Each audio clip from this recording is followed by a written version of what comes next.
This is my 2024 Model 3, and today I want to quickly go through some must-have accessories that I think every Tesla owner should consider.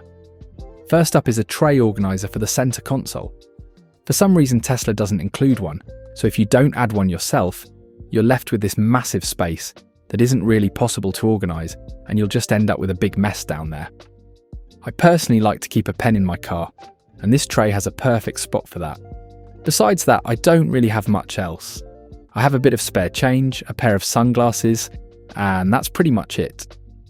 This tray is from a brand called Spigen.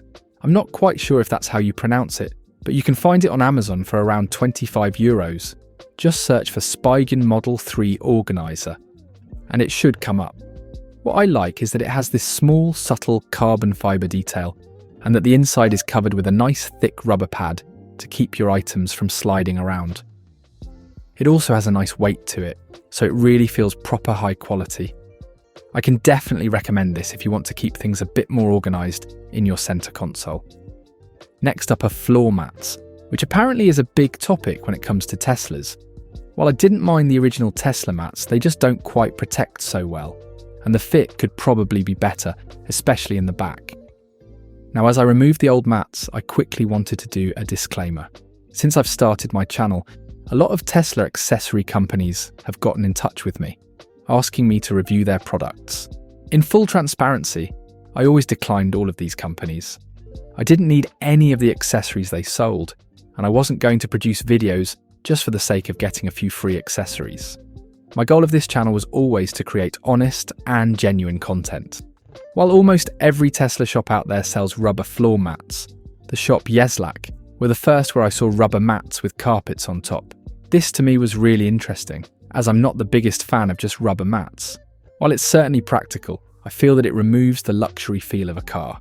So when I saw that this company had rubber mats with snap-on carpets, I was very interested.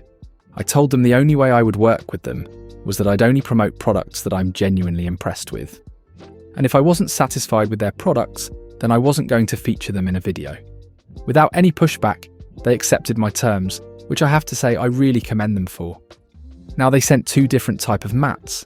This first one is a bit more of a plasticky material, but it completely wraps the entire footwell in protection, which I suppose is really great if you have kids or just careless passengers.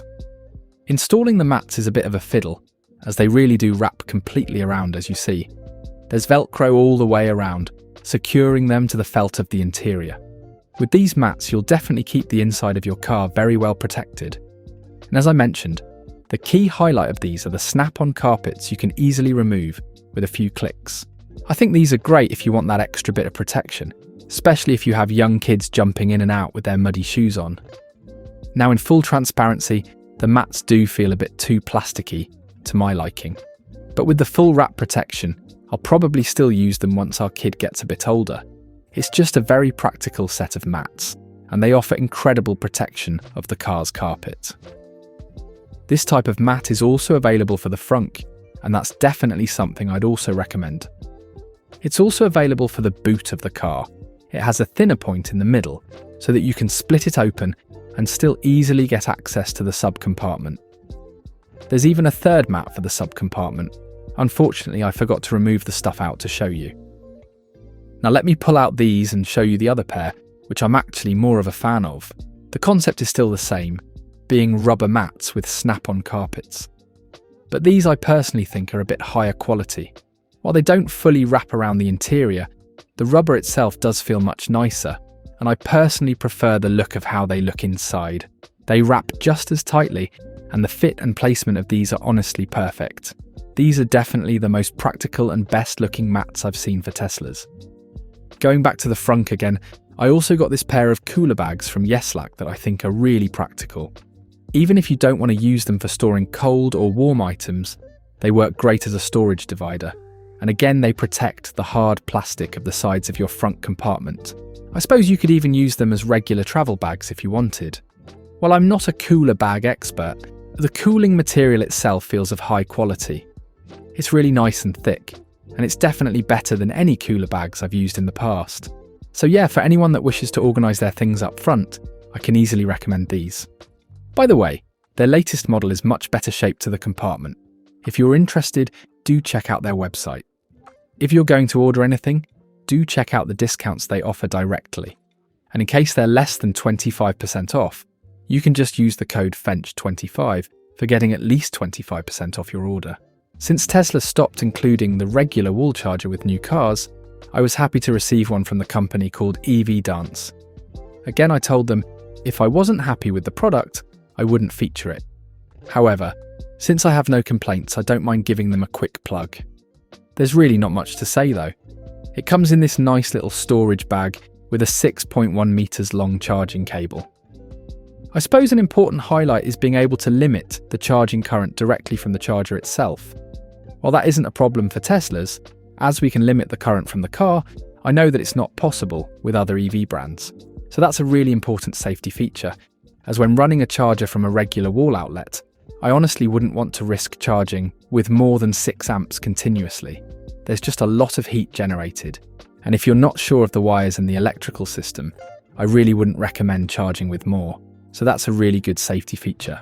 I'm probably not going to use it at home since we already have a high-powered wall box, but it will be a nice little backup to bring along when we go on holidays, in case there's no destination charger available.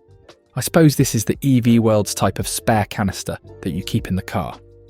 Here I forgot that I previously set my car to a 5 amp maximum. Quickly jumping into the car to set it back up to 6, you should see the power jump right back up to the 6 maximum we set earlier. Yep, perfect. For all non-Tesla cars, this is really a useful feature. So yeah, if you're interested in a charger like this, go check it out. You can also use the code GET10 for a 10% off your order. Another thing I added is something called the sexy knob. Yeah, that name certainly has a ring to it. Anyways, that piece of accessory is loaded with so many features that I haven't had the chance to explore it fully yet, and I honestly think it deserves a video of its own. If you're interested in my take on it, be sure to subscribe as I'll probably do a video on that next week. And that's it for this video then, my friends. I hope it was somewhat useful to see what I've added to my car so far, and maybe it gave you some inspiration for what you want to get yourself. Alright fellas, see you in the next one.